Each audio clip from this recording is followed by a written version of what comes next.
Hey everybody, it's John King with Summit Funding. Thank you for joining me for my live broadcast. I do a weekly broadcast every single Wednesday. It is my Business Booster broadcast, and the purpose of this broadcast is to really help you, realtor, real estate industry professional, or anybody else who's looking to grow their business, to give you some tactics and ideas on how to help you grow your business. So let's go ahead and get started with Business Booster.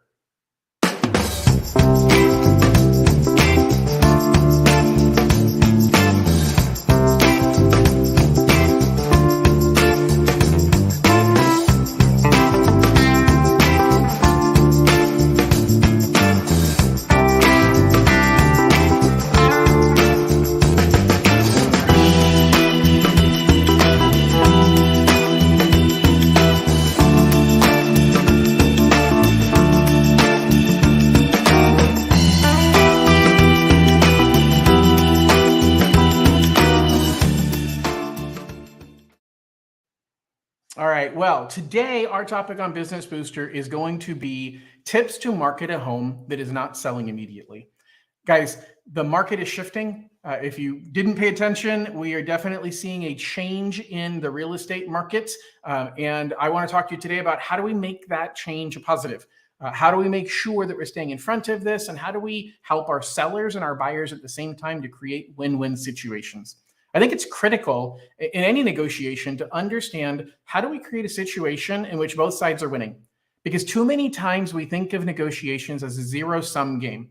In other words, that the grand total has to be the same, and that if one person wins and saves $5,000, the other one loses and it costs them $5,000. And I think there's ways that we can think in negotiation and think in strategy to say, that's not always true. How can we find a way to make this a win-win situation for everybody? And that's really my focus today, is to give you some thoughts on negotiation, thoughts about how to think about things differently, and some real specific tactics. If you're a seller and you're thinking about selling, this is something important to watch and understand what's happening in today's market. If you're a real estate agent, you're experiencing it. And if you're a buyer, this is good information to look at how do you strategize, how do you negotiate, how do you get the most bang for your buck in today's market. So first and foremost, the winds, they are a changing.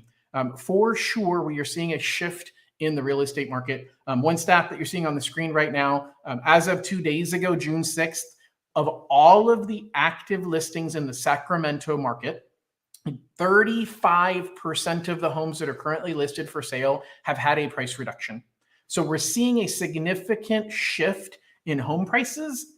And we want to really be able to pay attention to, hey, what are some of the signs that we're seeing of a market shift? And so what I've got on the screen right here are, what are some of the things that we look at as leading indicators? We're already seeing a lot of them. Looking at the top, we got days on market is increasing. For sure, we're seeing the number of days on market going up. We're definitely seeing less offers per home. We're still seeing a lot of transactions, but we're seeing fewer offers being made on every home. 6 to 12 months ago, we had 10, 15, 20 offers per home. Today, we might have 2 or 3. So big shift there, but we're still seeing regularly a good amount of offers on every home.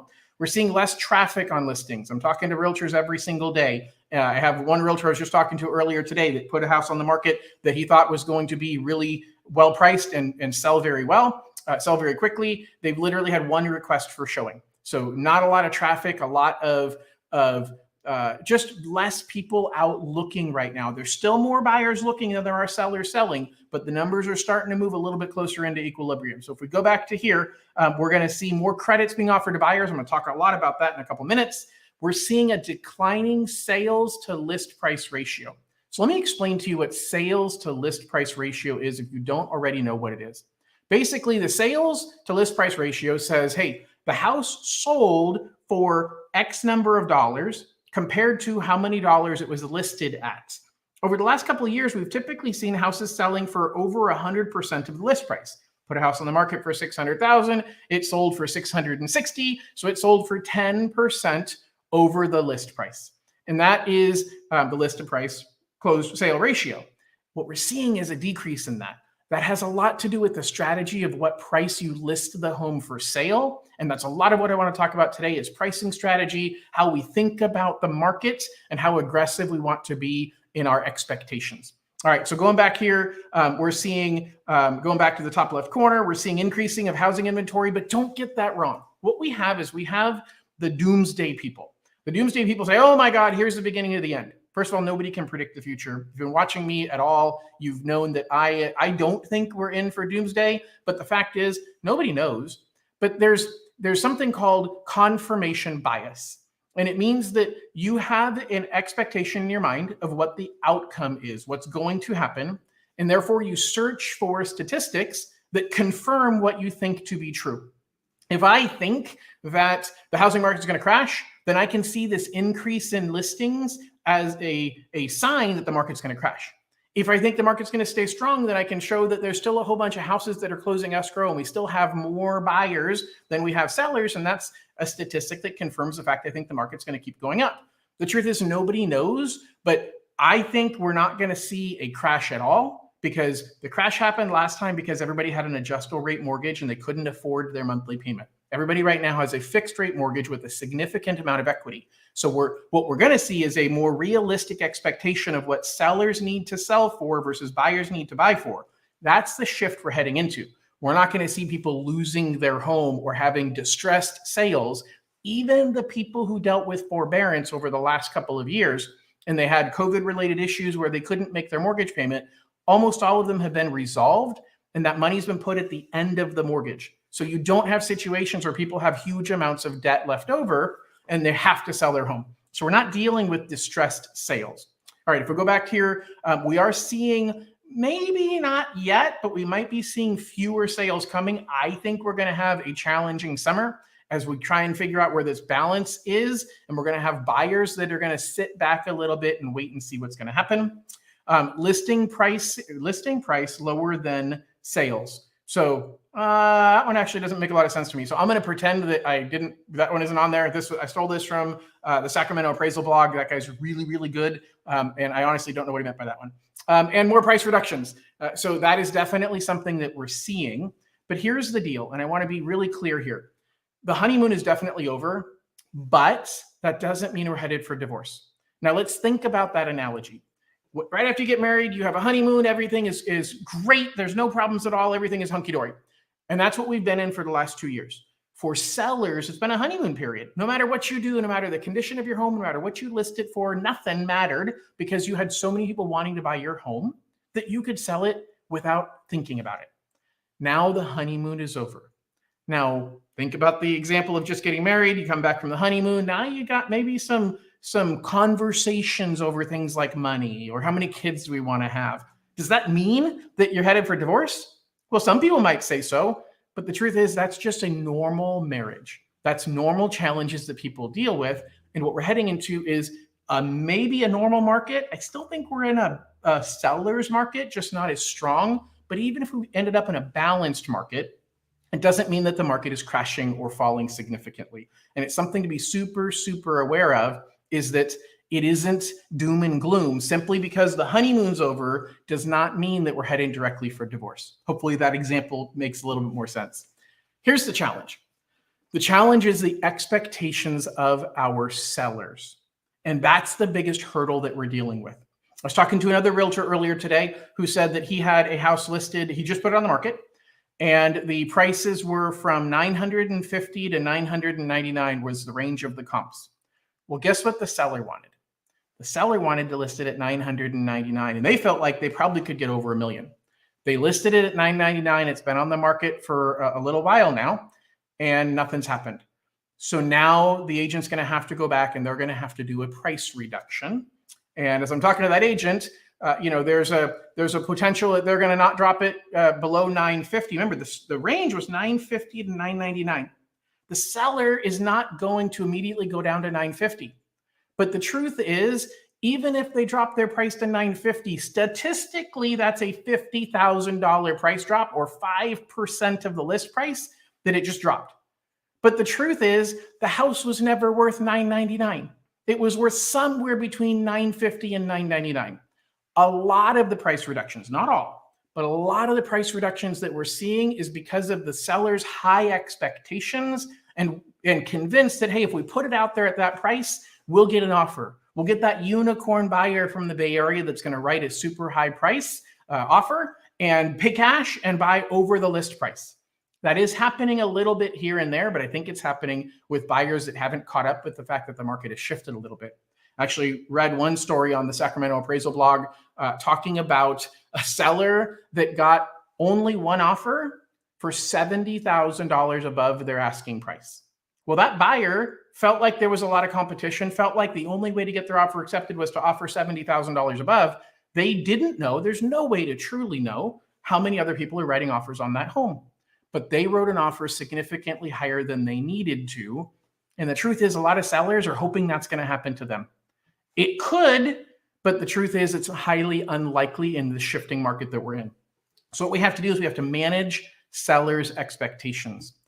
And I want to now shift a little bit to talking about buyers and buyers' expectations. In 2020 and 2021, we dealt with FOMO. Okay, FOMO is fear of missing out.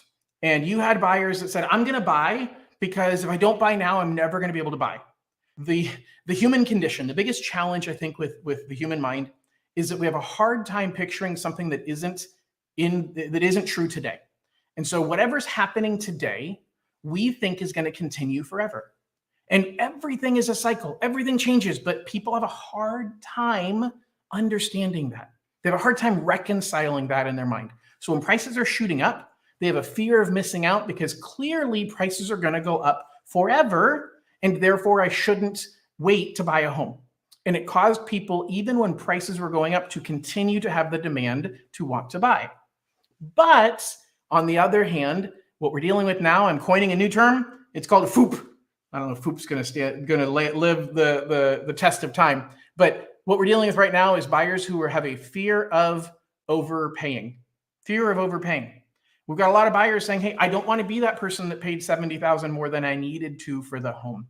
And that's what's creating kind of this frozen market that I'm feeling right now, where buyers have a little bit of trepidation. They have a little bit of concern about, hey, should I pull the trigger right now? I have a fear of overpaying. I have a FOOP, and they don't want to overpay for the home.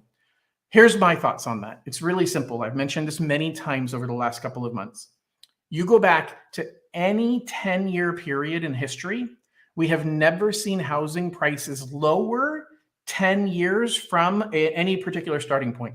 Pick any date and time. You can actually go to the St. Louis Fed and you can look up the median income or the median price of a home in the United States. And if you look at any point in history and you start there and you go 10 years forward, prices are always higher 10 years later, no matter what happened in that 10-year time frame. So the first thing is you can't overpay, because in 30 years, you'll owe nothing, and the house price based on history will be worth more than what you paid for it in just 10 years, no matter what the market does in the meantime. So if you're looking for a primary residence to live in, buyers should still be buying in this market. I've been asked a couple of times, John, would you buy a home again in 2007 knowing what you know now? And I would 100% say yes. If I was buying a primary residence to live in 2007, I for sure would do it. Even though housing prices dropped and I could have bought the same home in 2010 or 2011 for a lot lower, the fact is I overpaid. I bought at the top of the market. Guess what? By 2017, prices were back to where they were in 2007. And since then, they've continued to go upward. And in that time since then, it's been 15 years.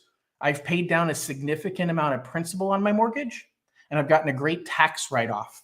So regardless of what happened with appreciation, if I chose to buy a home in 2007 or be a renter, think about how much rents went up from 2007 until today. You're paying somebody else's mortgage. Whether you're paying your own or paying somebody else's, you're paying a mortgage no matter what. And that's enough on buyers. Let's think about on the seller's side. As you're selling a home, one of the most important things I want you to think about, or as an agent selling a home, what's the competition doing? It is really, really important to look in the neighborhood, in that area of the city, and say, what are we seeing? Are we seeing, are other homes selling and mine are not? Mine is not? Or are we dealing with the fact that nothing is selling? And I need to know that, because you need to know that, because that impacts your strategy. You need to figure out if other homes are selling and yours is sitting, there's something about your home. Now, it's either location, can't change location, it's condition, or it's price. And it's that simple. So I know I'm teaching a lot of things that you guys have heard before as agents, but it's really important that we're thinking through these things right now. location, condition, or price. You can't change the location. So either improve the condition or you lower the price. Now, I want to start with, how do we improve the condition? How do we make your house more marketable? I think this is a time when it's super critical to look at staging of a home. I told you earlier, sellers have a hard time. So here's my little joke. You're going to be the prettiest girl at this party. That's what you need to be thinking about. You need to make sure that your listing, the house that you are selling, is the prettiest home on the market, that it is the one that everybody's most attracted to. There is a very big difference between things you do to a home that make them more valuable and what makes it more marketable. Something that makes it more valuable might be, hey, I've upgraded the kitchen cabinets and upgraded everything and remodeled the kitchen. That increases value. If you say, hey, I have replaced the roof, most people aren't necessarily going to pay for a brand new roof. They're not going to pay extra because it has a new roof. It's expected that it has a working roof. Now, if your house and the house next door are identical, your house has a new roof and the house next door has a 30-year-old roof, yours is more marketable. Yours is more appealing. Is the buyer really going to pay a whole lot more for that home? So you got to think about things that make the house more marketable. If somebody said a pool, you put a pool in the home, it makes it a little bit more valuable. It makes it a lot more marketable because people like the idea of not having to put a pool in there. They already have it, but how much extra are they really going to pay to get a pool that was designed to your specifications? When if they buy a house without a pool and they want to pay extra for it, they can put it in and it's designed to their specifications. So critical to understand the difference between making a house more marketable and staging is something that makes it more marketable. Professional pictures makes it more marketable. A Matterport 3D viewing makes it more marketable. Those are the types of things you want to think about from a marketability, but understand buyers have limited vision. This goes back to what I said earlier when I talked about the human condition and people, whatever's happening today, they think is going to stay this way forever. Buyers have a hard time seeing past the immediate. And so a house that is not staged or in poor condition, that's all they can picture. They have a hard time seeing it in better shape. So find a way to deal with property condition issues. Now, there's multiple ways that we can deal with property condition issues. The first thing that I'll tell you is lowering the price may not resolve condition concerns. I was talking to somebody recently who talked about the fact that the house needed a new roof.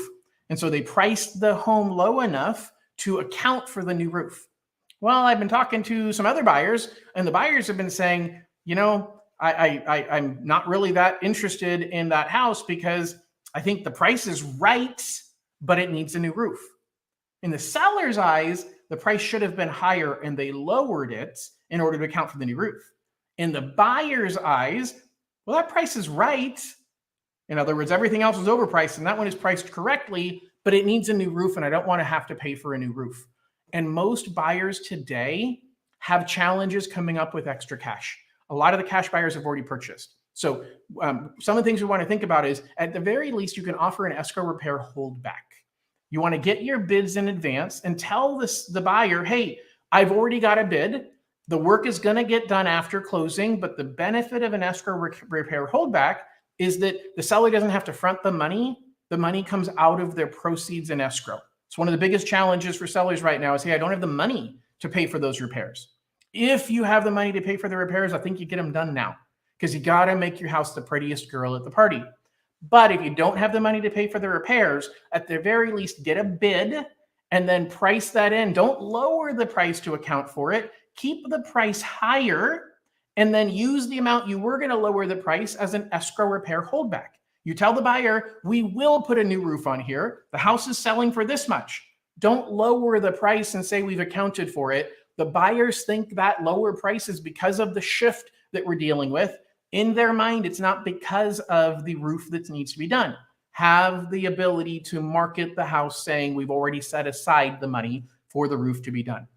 All right, let's go back to that slide. I think there was one more thing. The other thing is maybe a renovation loan. Again, you've got a contractor bid. Renovation lending allows us to finance all of that work. Instead of having the seller pay for it, the buyer can pay for it. And I can do a renovation loan to show your buyer how that's going to work. And we can share that via social media. We can share that via flyers inside the home. Lots of ways that we can handle that.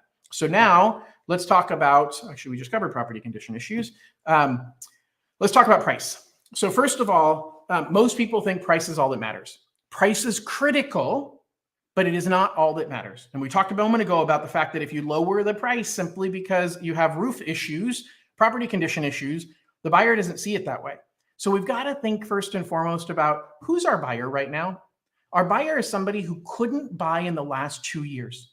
Everybody was buying in the last 2 years. It was a frenzy. We had a lot of people buying, but those people were cash buyers. Those were people who didn't have, or at least had a good amount of money for a down payment. Who didn't buy are the people who have limited money. People who either need seller credits, people who need down payment assistance, people who don't have a lot of cash. Those people also don't have money to pay for repairs. So we've got to think about our target audience and what does that target audience need? And what they need right now is concessions. And we're seeing a lot of concessions right now. As a matter of fact, again, Sacramento appraisal blog, courtesy of Ryan Lundquist.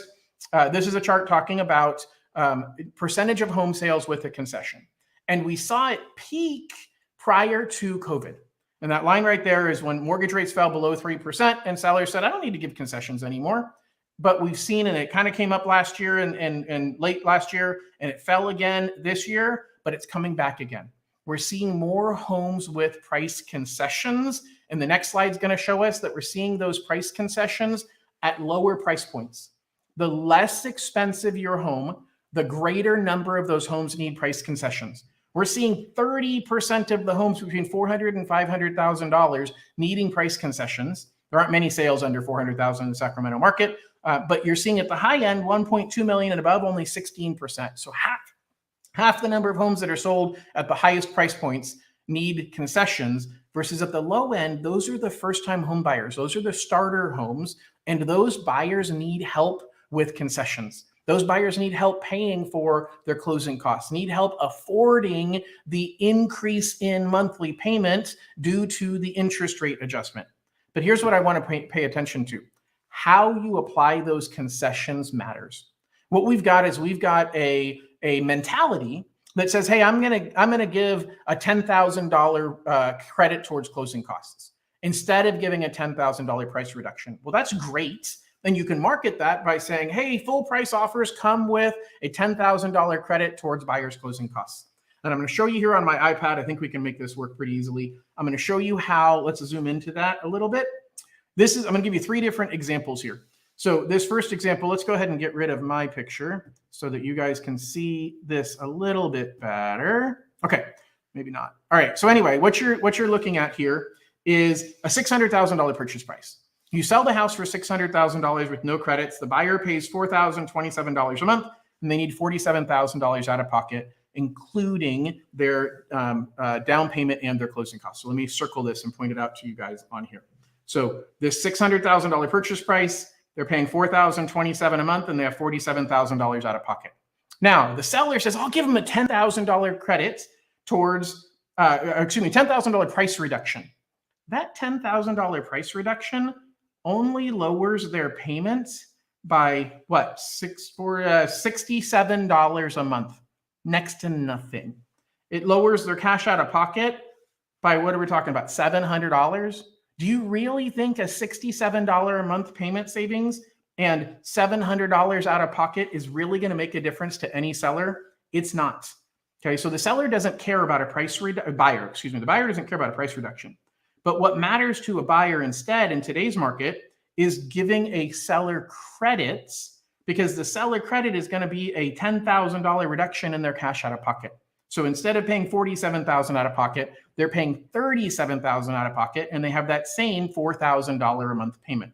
So that helps the buyer, excuse me. If we look over on the right side in this orange chart, what we're looking at is in the first 5 years, let's zoom in a little bit on that one. So in the first 5 years, you're going to see a savings of $10,000 because they got that concession. Let's see if I can do it this way. This way is going to be better. Perfect. So what you're seeing is, let's scroll down a little bit on here to the chart, and you see, that's not showing up as well as I'd like either. Guys, we're trying different technology here, so bear with us. Bottom line is a $10,000 credit gives $10,000 directly to the buyer, compared with if you lowered the purchase price in the first 5 years, they're only saving $2,600 in their monthly payments. Okay, so it's a savings, but they only see it in the first 5 years of about $2,600. And most people are going to refinance before the end of 5 years because interest rates are likely to drop once we hit a recession. So I want to show you something totally different. I want to show you a permanent rate buy down. So I'm going to show you two different things. And the key that I want to teach you here is this is something we can market on social media, or we can market in the agent remarks in a listing to give somebody some ideas of how we can save them more money. So this is the exact same scenario. We've got a $600,000 purchase price and somebody's putting 5% down. So we have the $4,027 a month and $47,000 in cash to close. We have the same scenario of the $10,000 price reduction we just talked about, but instead of a $10,000 price reduction, give them a $10,000 credit to buy down the interest rates. Now what they've done, interest rate buy down amount, how much bang for the buck changes. But today, a $10,000 credit on a conventional loan is giving you about 0.5% savings, almost 2%, about 2% of the purchase price of the loan amount, as a credit, gives you about 0.5% savings off your interest rate. So you're now going from a 5.25% interest rate down to 4.75. So let me highlight this for you. Your interest rate dropped from 5.25 to 4.75. That saves you in the monthly payment $140 a month, and your cash to close is exactly the same.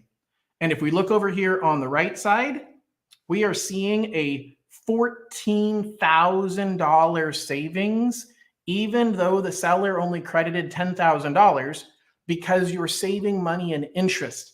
And so instead of the $2,600 that you're saving by lowering the price, you're saving $14,000 as the buyer. The buy down gives them more bang for the buck, and it lowers their monthly payment, which is the key right now because we have such an affordability issue with interest rates having shot up so quickly.